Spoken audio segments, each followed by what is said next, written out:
ଦେଖନ୍ତୁ ପତିତ ପାବନ ବାନା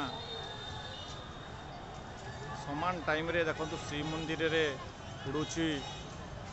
ଏହାକୁ ଆମେ କହିବା ନିଶ୍ଚିତ ପଶ୍ଚିମ ଦିଗରେ ଏ ସମାନ ଟାଇମ୍ରେ ଏବେ ବାନା ପଶ୍ଚିମ ଦିଗରେ ଉଡ଼ୁଛି। କିନ୍ତୁ ଆପଣ ଦେଖିପାରିବେ ଶ୍ରୀମନ୍ଦିର ସମ୍ମୁଖରେ ଆଉ ଏକ ମନ୍ଦିରର ବାନା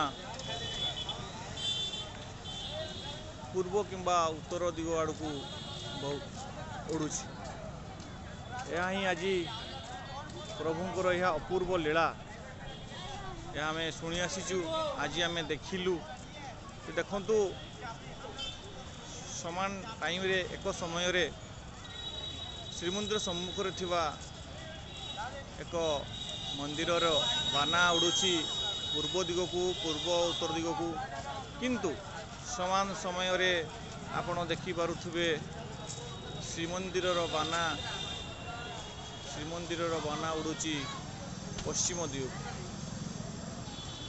ମୁଁ ବର୍ତ୍ତମାନ ଛିଡ଼ା ହୋଇଛି ମନ୍ଦିରର ଉତ୍ତର ଦିଗରେ, ଉତ୍ତର ଦ୍ୱାରରେ।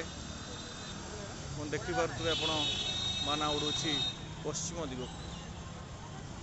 ଜୟ ଜଗନ୍ନାଥ। ଏହା ହିଁ ପ୍ରଭୁଙ୍କର ଲୀଳା। ଏ ଅପୂର୍ବ ଲୀଳା ସମସ୍ତଙ୍କୁ ଅଗୋଚର।